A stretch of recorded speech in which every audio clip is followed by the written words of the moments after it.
Hello there, it's Carrie Rhodes here. Welcome back to my YouTube channel and another Lawn Fawn Fans video hop.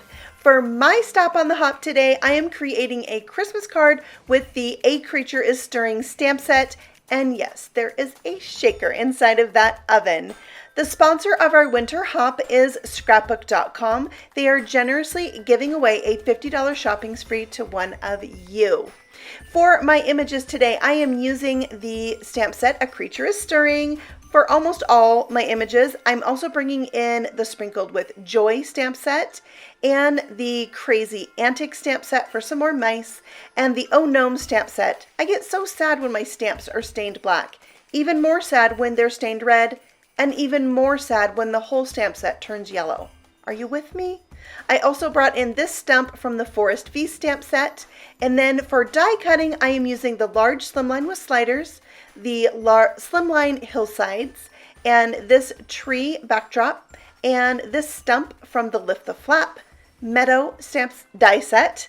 And then I'm using this branch die cut from a Bug Deal.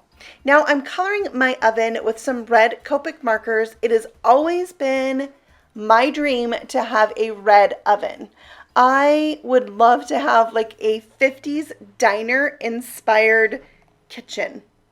I love like the 50s and 60s Coca-Cola advertising. I used to collect Coca-Cola things and I did have them in my kitchen for a while. Antique and vintage and retro Coca-Cola. I love it. So this is my opportunity right now to have a red oven, probably the only one I will ever have. So I had so much fun coloring this red, and I think it's fun just to be able to color this whatever color you want to make your card lots of fun. So my lightest color is R17. I went in with that first. Then I went in with my darkest, which is R39. I blended that dark line out with my mid-tone R29, and then I'm coming back in with my R17 to blend that out. I'm adding touches of pink in today's images with R20, and so I'll have a lot of red and pink, and then I use some cool gray markers for my mice. Some for my brown I use some E11, E13, and a little bit of E23, I believe, for my gingerbread men. But those are the colors I'm using today. I did a tiny bit of green on my holly with YR11. So there you can see all the images stamped and die cut out. And now let's talk about these dies. The solid one is the die that coordinates with the stamp set for the oven, Sprinkled with Joy. This one that I'm using is with the add-on die set that can create a door that opens and has a window. So I'm going to take the one that goes with the stamp set and die cut a solid oven to be the back of my shaker. All right, so now I'm going to stamp the inside of these cookies. These cookies and the inside pieces, the frosting piece, are from the Sprinkled with Joy set with the oven. So I'm just using some Altenew inks in Rouge and Frayed Leaf to stamp those, and then I'm coming in with my E11 marker, coloring around that for like the cookie color. And now I've taken my cookie sheet from Sprinkled with Joy and putting that on the inside of the oven where that window is, so you can see the cookie sheet there. I'm also going to die cut out one of these solid oven pieces from a window sheet. Now I can never get the window sheets that I own to die cut out, no matter if I use a shim, run it through 27 times. So then I just cut on that line, and I was able to cut it a tiny bit smaller so it would fit on the oven easily. I'm going to glue that on, but I'm not putting any glue on the oven door so it can still open. I'm going to press that into place and then use some foam strips to go all around my oven door so that I can have my shaker bits be there. And these are some foam strips from Scrapbook Adhesive that I got at scrapbookpal.com. They are like the Doris foam strips, but a little bit more sturdy. I love them. So now I'm going to take my anti-static powder tool and go all around the sides of that foam tape so it's not sticky on the edge. And I'm going to use the gingerbread cookie sprinkle mix from Cat Scrappiness. Love it. I got this at the Not Too Shabby shop just for this card. And then I'm adding in some pink seed beads from the Craft Supplies by CC Etsy shop owned by my friend Neha, who's also in today's hop. I will leave a link to her shop below in case you love shaker bits and embellishments just like I do. And then I'm going to put a window sheet over the back of that to hold those in place, and then it's easier for me to add this to the backer because I can turn it so it's right side up like that. So adding that second window sheet just makes it a little bit easier. Now my oven door still opens, but it's a little flimsy, so I added a window sheet to the back of that as well. It was about just a hair under 1.5 inches by just a hair under 2.5 inches to fit on this oven door. And even so, I had to trim off just a tiny bit because I didn't put it down far enough, but that makes it more sturdy. And then you can still open it and you can see the shakers on the inside, and it is so super cute. For my background, I am taking that same rouge ink, probably because I love the name so much. No, it totally matched the pink marker that I used in my stamped images. I ink blended that across the panel really lightly, and then I smushed that ink pad down onto a window sheet that I like to use for splattering. I wetted that with my paintbrush, and then I'm just splattering it by flicking off the edge of that window sheet. Now, the Altenew inks come in sets of 4, so I grabbed the darkest stamp pad from that set. It's velvet ink, and I'm going to splatter that on as well just to add more depth and dimension to my background. And one more time, coming in with some more splatter using liquid stardust. Isn't that gorgeous? I'm going to use just liquid stardust on my hill portion because that's the snowy part, and I just wanted to add some shine there. Now I add a ton of splatter, but that is because a lot of my background and a lot of my ground are going to be covered, so it's okay to use a ton. And now I'm cutting off these trees because this is made for an A2 size card and I want them for my Slimline. I'm going to glue those down, but I wanted to back the flap with that third tree that I'm not using so that when you open the flap, you still see tree and not the sky, right?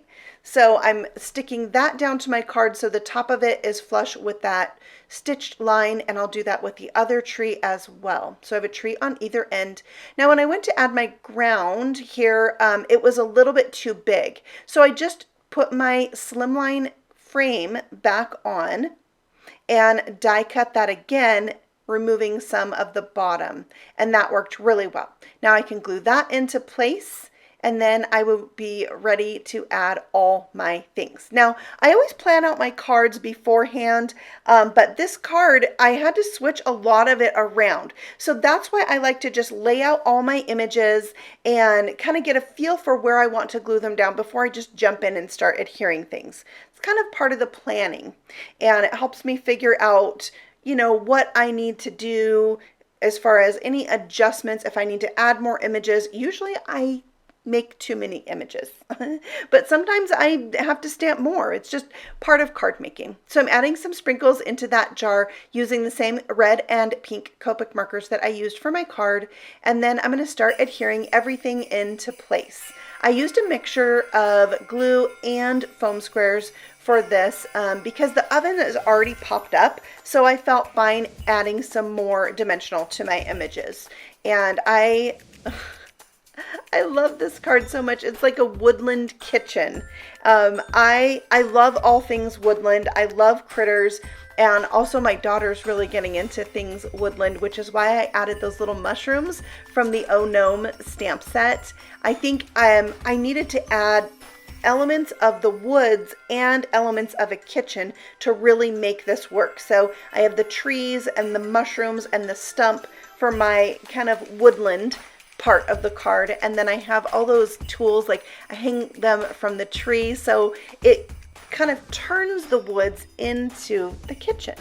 And then this stump is the reason why I bought the Forest Feast stamp and die set. And by the way, it was my first ever Lawn Fawn stamp set because of that stump. I love it so much. I stamped it with walnut ink onto some oatmeal cookie cardstock is the cardstock I used, and I think it's so cute. And all the time that I wanted to make this card, I wanted to have a mouse standing on the cake stand trying to stir the bowl. So I got that to fit in the card, and I was really happy about that. I also thought this mouse was going to be standing on a cake stand doing sprinkles, but that didn't work out. So I just have them on the oven. I have to say, it kind of bothers me that the mouse is standing on the oven. Like I'm worried his feet are going to get burned. Okay, so I am gluing this onto a piece of red striped paper, which is a digital paper that I bought on Etsy and printed out. You could also use the new holiday paper. I can never remember what it's called. Let It Shine, I think, for this, but I didn't buy it in 12 by 12, and I'm so mad that I didn't because all I make is slimline cards nowadays. So I am using my leftover pieces to decorate the inside of this card, which by the way is a 9 by 8 slimline card scored at 4 inches. Now I have business size envelopes that I got from the Dollar Tree that fit a 9 by 4 card perfectly. So I can make these bigger size cards, but you wouldn't have to put that extra layer around if you wanted to make this card, but in a smaller version. You would just put that part that I put all my cute images on a regular card base that is 8.5 by 7, scored at 3.5. All right, so I stamped an image or a sentiment that says, "We whisk you a Merry Christmas." And here's where I decided I needed another image to be stamped because I thought there should be a whisk on the inside with that sentiment. That is it for me today. I absolutely love the shaker in the oven and the little mouse eating his candy cane hidden away in the tree, the frosting being stored in the other tree, and there's even a mouse with a half-eaten cookie on the inside flap. So I would love it if you would now take some time to hop along and check out what the other designers have created for today's hop. If you meet a new designer that you have not subscribed to before, feel free to do so and check out their other videos because they are fabulous ladies and I adore them. And also, as you hop, make sure to leave comments because then you are going to be entered into the drawing to win a $50 gift certificate to the scrapbook.com shop. It's an international giveaway, so everybody is welcome to enter. I will be back on the 12th to announce that winner on my community page, so make sure that you check that out and stay tuned. I'll be back again soon with many more videos just for you. Happy stamping and happy holidays. Bye.